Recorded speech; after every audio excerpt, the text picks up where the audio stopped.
اللہ تعالیٰ اپنے قرآن شریف میں ارشاد فرماتا ہے لَقَدْ كَانَ لَكُمْ فِي رَسُولِ اللَّهِ أُسْوَةٌ حَسَنَةٌ، یقیناً تمہارے لیے اللہ کے رسول کی زندگی میں بہترین نمونہ ہے۔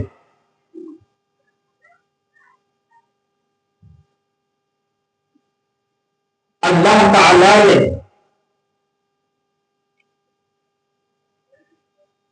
اپنی وحدانیت کو بتانے کے لیے، اپنی پہچان کرانے کے لیے اپنا پیغام انسانوں تک پہنچانے کے لیے اللہ تعالیٰ پیارے نبی صلی اللہ تعالیٰ علیہ وسلم کو قرآن جیسی عظیم کتاب کو دے کر اس زمین پر بھیجا۔ حضرات گرامی،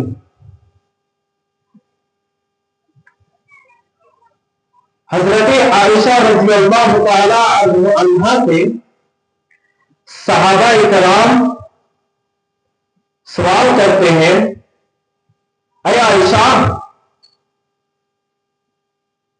ہمارے نبی کا اخلاق کیا ہے؟ ہمارے نبی کے اخلاق کے بارے میں کچھ بتا دو کہ ان کا اخلاق کیا ہے۔ حضرت عائشہ رضی اللہ تعالی عنہا فرماتی ہے کان خلقہ القرآن، حضور صلی اللہ تعالی علیہ وسلم کا اخلاق قرآن ہے۔ قرآن اخلاق کیسے ہو سکتا ہے؟ جیسے ہم سب جانتے ہیں اخلاق عام طور پر ہم کہتے ہیں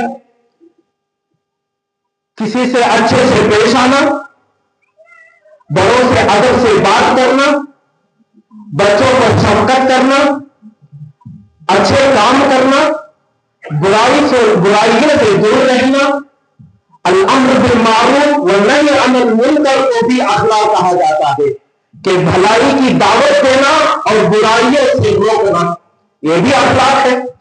قرآن کیسے اخلاق ہو گیا ہمارے نبی کا؟ قرآن ہمارے نبی کا اخلاق ایسے بن گیا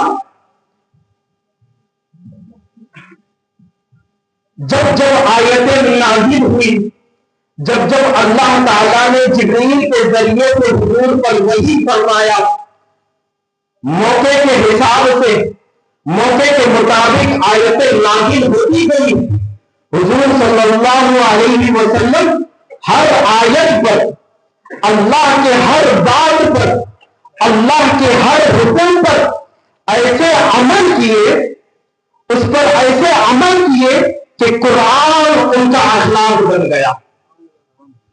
تو حضرات گرامی،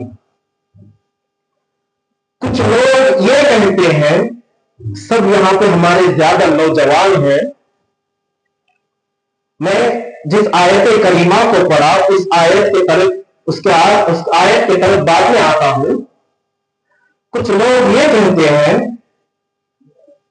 اللہ نے جب قرآن دے دیا ہے، ہمارے سامنے قرآن کا ترجمہ موجود ہے، تو حدیث کی کیا ضرورت؟ ان عالموں کی کیا ضرورت؟ ان مولاناؤں کی کیا ضرورت؟ ان علماؤں کی کیا ضرورت؟ ہم قرآن پڑھیں گے، قرآن کے ترجمے کو پڑھیں گے، ہمارے لیے قرآن کافی ہے۔ غور سے سنیے گا، ہمارے لیے قرآن کافی ہے۔ کچھ ایسے جماعتیں اور فرقے ہیں جو کہتے ہیں ہمارے لیے قرآن کافی، حدیث کی ضرورت نہیں ہے۔ کچھ ایسے ہیں جو کہتے ہیں کہ ہمارے لیے حدیث چاہیے، قرآن کی ضرورت نہیں ہے۔ تو حضرات گرامی، اگر قرآن کافی ہوتا تو اللہ تعالیٰ انبیاء کو نہ بھیجتا، رسولوں کو نہ بھیجتا، قرآن کو ایک فرشتے کو دے دیتا، کہتا میرے بندوں کو جا کر دے دینا، وہ لوگ سمجھ جائیں گے۔ پہلی بات، قرآن میرے بندوں کو دے دینا، وہ خود پڑھ کر سمجھ جائیں گے۔ یہ بھی نہیں ہوا۔ کیوں؟ آپ کی فکر میری فکر سے ملتی نہیں ہے، آپ کی سوچ دوسرے کی سوچ سے برابر نہیں ہے. کوئی قرآن اپنے طریقے سے سمجھتا, کوئی قرآن اپنے طریقے سے سمجھتا. جیسے کچھ لوگ کہتے ہیں اللہ آسمان پر ہے, اللہ آسمان پر کرسی پر بیٹھا ہوا ہے. کوئی قرآن اپنے دماغ سے سمجھتا تو اللہ تعالیٰ قرآن کو ڈائریکٹ نہیں بھیجا. ایک دوسرا طریقہ, کسی فرشتے کو انسان کی شکل میں قرآن دے کر بھیجتا اور حکم دیتا میرے بندوں کے بیچ میں جا کر اس قرآن کی تبلیغ کرنا, اس کے ہر آیت کو سمجھانا. اگر قرآن فرشتہ لے کر ہمارے بیچ آ جاتے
تو حضرات گرامی,